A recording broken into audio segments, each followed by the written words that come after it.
नमस्कार दोस्तों, stock market studies में फिर से एक बार आपको बहुत-बहुत स्वागत है। तो आज मैं एक ऐसे कंपनीज़ के बारे में बात करूँगा, जो देखा जाए तो एक पावर सेक्टर के साथ जुड़े हुए हैं, तो पावर फाइनेंस सेक्टर के साथ जुड़े हुए हैं। तो गवर्नमेंट कंपनी है, मैं पहले आपको बता दूँ, एक पीएससी कंपनीज़ है। तो बहुत सारे दोस्तों ने कमेंट किया, "सर इस कंपनी अभी कब डिविडेंड देने वाले हैं और कब गुड न्यूज़ दिखा जाएगा इस कंपनी के ऊपर?" तो चलो मैं कुछ पॉइंट्स आपके साथ शेयर करूँगा, जो चीज़ आपको दिखाऊँगा, वो बहुत सारे दोस्तों ने कमेंट किए थे, तो इसीलिए मैं इसके ऊपर वीडियो बना रहा हूँ। तो वीडियो को लास्ट तक ज़रूर देखना और अभी तक आपने इस चैनल को सब्सक्राइब नहीं किया, तो ज़रूर कर लेना क्योंकि आपको daily basis stock market information update इसी चैनल के माध्यम से मिलता रहेंगे। तो चलो देख लेते हैं आज के स्टॉक के बारे में। तो कंपनी का नाम कौन-सा है? कंपनी का नाम है आरईसी लिमिटेड। आप सभी जानते हैं रैक लिमिटेड जिसको कहा जाता है। तो आरईसी लिमिटेड जो है वो रूरल इलेक्ट्रिफिकेशन कॉर्पोरेशन लिमिटेड जिसका नाम है एक्चुअली। तो इस कंपनी का काम क्या है? और इस कंपनी किस कंपनी के सब्सिडियरीज़ कंपनी है? आप सभी जानते हैं इसका ओनरशिप है पावर फाइनेंस कंपनी के हाथ में। इसका मतलब पावर फाइनेंस कॉर्पोरेट लिमिटेड के हाथ में, पीएफसी के हाथ में। तो आप सोचिए पावर फाइनेंस कॉर्पोरेशन लिमिटेड के हाथ में इसका हिस्सेदारी है और आप देखेंगे तो ओनरशिप इसका जो ओनरशिप है वो टोटली देखा जाए तो ministry of power of government के पास है। तो गवर्नमेंट के ही कंपनीज़ है, आप बोल सकते हैं। तो एक पीएसयू कंपनी आप बोल सकते हैं। तो इस तरीके से कंपनीज़ के ऊपर लोग ज़्यादा से ज़्यादा निवेश क्यों करते हैं? अगर ध्यान से आप इस कंपनी के एक बार मैं आपको इन्वेस्टर के बारे में बात करूँ, आप देखेंगे तो प्रोमोटर के बाद सबसे ज़्यादा होल्डिंग एफआईएस ने उठा के रखा। उसके बाद डीआईएस ने, उसके बाद पब्लिक ने। तो इसका मतलब इस कंपनी में कुछ ना कुछ तो खासियत है, जिसके लिए इंस्टीट्यूशन इतना बड़ा रिस्क लेके रखा है। तो चलो उसी के बारे में डिस्कशन करूँगा। तो सबसे पहले कंपनी के बारे में कुछ जानकारी आपको दे दूँ, तो कंपनी का काम क्या करता है? देखिए, आप जितने सारे लोन प्रोवाइड किया जाता है, जितने सारे लोन प्रोवाइड किया जाता है, उसी सेक्टर के ऊपर कंपनी काम करता है। तो कंपनी का देखिए आप देख सकते हैं कंपनी का टाइप क्या है? यहाँ पे देखिए subsidiaries of power finance corporation limited.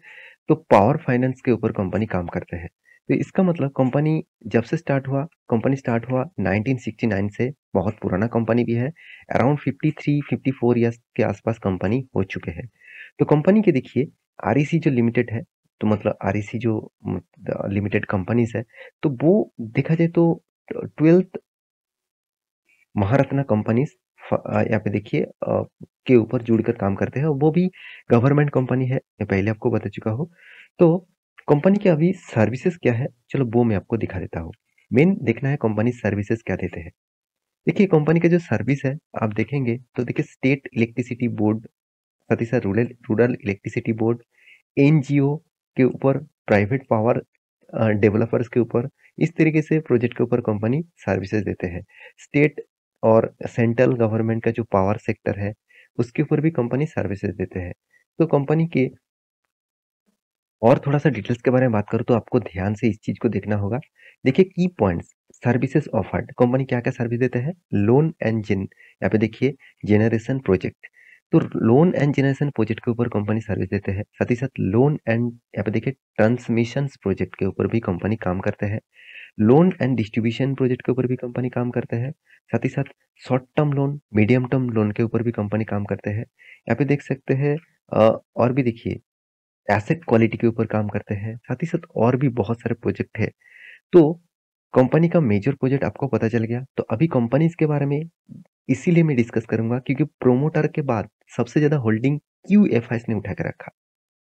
आप देखेंगे कंपनी का मार्केट कैप क्या है, कितना है? कंपनी का मार्केट कैप है 29,000 करोड़। तो कंपनी के इस मार्केट कैप देखकर चौंकना मत क्योंकि कंपनी के जो बाकी डिटेल्स है, आप देखकर चौंक जाओगे। कंपनी का एंटरप्राइजेज़ वैल्यूज़ कितना? 3,67,000 करोड़। तो सोचिए मतलब कंपनी के अंदर कितने सारे सब्सिडरीज कंपनी है जिसको कंपनी चला रहा है। तो इस कंपनी का सब्सिडरीज कंपनी कौन सा है वो भी आप यहाँ पे चेकआउट करते हैं, आप चेकआउट करिए, आप देख सकते हैं आरईसी ट्रांसमिशन प्रोजेक्ट, साथ ही साथ आरईसी पावर डिस्ट्रीब्यूशन प्रोजेक्ट। तो ये दोनों कंपनी इसी का ही सब्सिडरीज कंपनी है, तो उसका जो हिस्सेदारी है, उसका जो मार्केट कैप है वो भी यहाँ पे इंक्लूड हो गया। आप देख सकते हैं कंपनी का return of equity, return of capital employed देखा जाए तो एक एवरेज लेवल में है। इस कंपनी में बहुत ज़्यादा डेप्थ है, डेप्थ तो होगा ही, एक फाइनेंस कंपनी होने के नाते डेप्थ आपको दिखेगा, 6.39% का डेप्थ दिख रहा है। चलो कोई बात नहीं, कंपनी इनकम भी अच्छा खासा कर रहा है। कंपनी का return of equity sorry company का पी रेशियो एकदम लो में है। यही चीज़ देखकर लोग मतलब फँस जाते हैं। तो लोगों को लगता है एकदम पी रेशियो लो है तो कंपनी बहुत अच्छा खासा काम करेगा, ऐसे बिल्कुल भी नहीं। इस कंपनी का पी रेशियो 10 से नीचे होता है, आप ध्यान से देखिएगा, वो सारे कंपनी बहुत सालों तक एक ही रेंज बाउंड के ऊपर ट्रेड कर रहा है। मैं आपको चार्ट पैटर्न दिखाऊँगा, किस तरीके से वो ट्रेड कर रहा है। तो कंपनी का देखिए बुक वैल्यू के नीचे कंपनी का ट्रेड हो रहा है, ये एक अच्छी पॉइंट्स है। साथ ही साथ कंपनी का देखिए मार्केट कैप टू सेल्स के हिसाब से 0.75 के आसपास कंपनी का मार्केट कैप टू सेल्स है। इसका मतलब सेल्स ग्रोथ 3.24% के आसपास है, प्रॉफिट ग्रोथ 10.4% के आसपास है।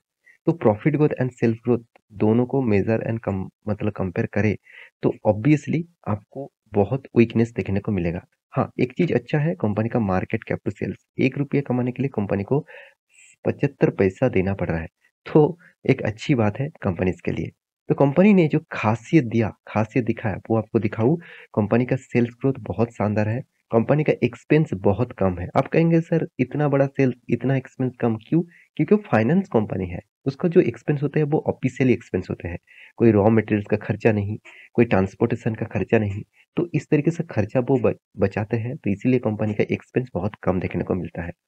साथ ही साथ कंपनी का जो कर्जा है, उस कर्जे ज़्यादा है, तो इसीलिए कंपनी का प्रॉफिट मार्जिन में इम्पैक्ट देखने को मिला। अगर कर्जा कम होता, तो प्रॉफिट और भी ज़्यादा देखने को मिलता। फिर भी आपको देखना है कि कंटिन्यूअसली कंपनी का प्रॉफिट ग्रोइंग मोड में है। हाँ, बिल्कुल, continuously profit growth growing mode में है।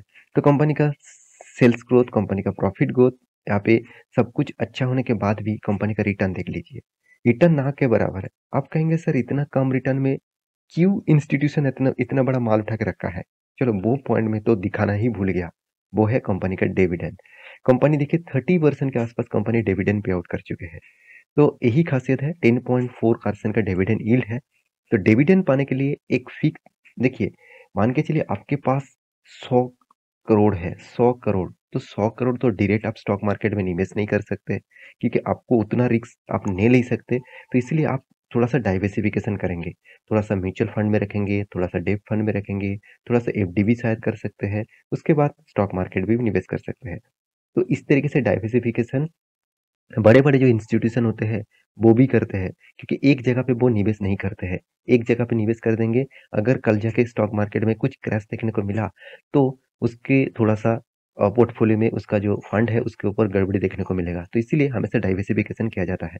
तो यहाँ पे भी डाइवर्सिफिकेशन देखने को मिला, तो इसीलिए कुछ सेफेस्ट ज़ोन में इंस्टीट्यूशन खेलना चाहता है, जहाँ पे उसको प्रॉफ़िट ना मिले, कोई बात नहीं, रिटर्न ना मिले, कोई बात नहीं, मगर उसको डिविडेंड से अच्छा खासा फ़ायदा मिल जाता है। तो वो पैसा वो सेफेस्ट एंड सिक्योर जगह पे रखना चाहते हैं। तो इसीलिए इंस्टीट्यूशन इतना ज़्यादा माल उठा के रखा। अभी देखना है कैश फ्लो किस तरीके से मेंटेन हो रहा है, कंटिन्यूअसली नेगेटिव।